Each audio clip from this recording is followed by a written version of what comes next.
السلام علیکم پیارے بچوں، کیا حال ہے آپ سب کے؟ میں امید کرتی ہوں کہ آپ سب بالکل ٹھیک ہوں گے۔ تو پیارے بچوں، آج میں آپ لوگوں کے لیے ایک اور دلچسپ اور مزیدار کہانی لے کر آئی ہوں۔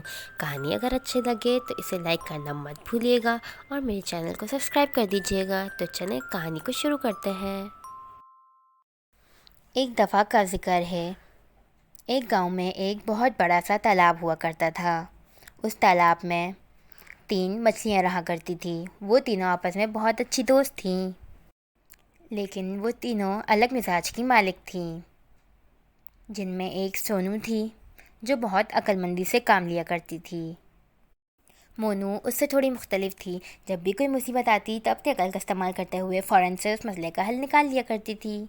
اور تیسری مچھلی بھولو، نام کے مطابق وہ بہت بھولی تھی اور ہمیشہ بے فکر رہا کرتی تھی۔ کچھ عرصے بعد گرمی کے موسم میں دھوپ بہت تیزی سے بڑھنے لگی اور اتنی گرمی کی وجہ سے تالاب کا پانی تو سوکھنے لگا۔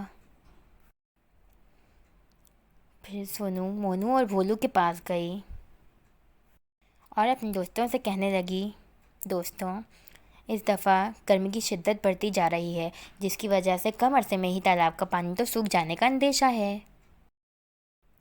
لہٰذا ہمیں چاہیے کہ ہم پانی ختم ہونے سے پہلے ہی گاؤں کے قریب جو بڑا تالاب ہے وہاں چلے جائیں، کیونکہ شکاری کم پانی کی وجہ سے موقع دیکھ کر ہم پہ اپنا شکار ڈال سکتے ہیں۔ سونو کی باتیں سیریس لینے کے بجائے بھولو اور مونو انجان بن گئے اور وہاں سے چلے گئے۔ یہ دیکھ کر سونو کو بہت دکھ ہوا، لیکن وہ بڑے تالاب میں چلی گئی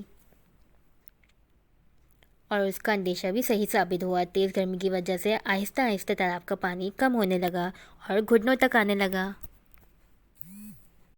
جس سے شکاریوں نے اپنا جال بچھا دیا اور ایک شکاری کے جال میں مونو اور بھولو دونوں پھنس گئیں۔ مونو نے موقع کی نزاکت کو سمجھتے ہوئے جال میں ہلچل کرنے کے بجائے مرنے کا ناٹک کیا۔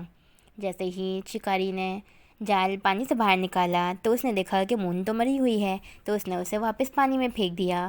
اس طرح مونو کی جان بچ گئی، لیکن بیچاری بھولو کی سمجھ میں تو کچھ آیا ہی نہیں، وہ بے بس ہو کر جال میں پھنسی رہی۔ شکاری نے وہ جال اپنی بیوی کو دیا اور کہنے لگا، اس کا تو سالن بنا دو۔ اس طرح بے مدد اور بے مددگار بھولو اپنی زندگی سے ہاتھ دھو بیٹھی۔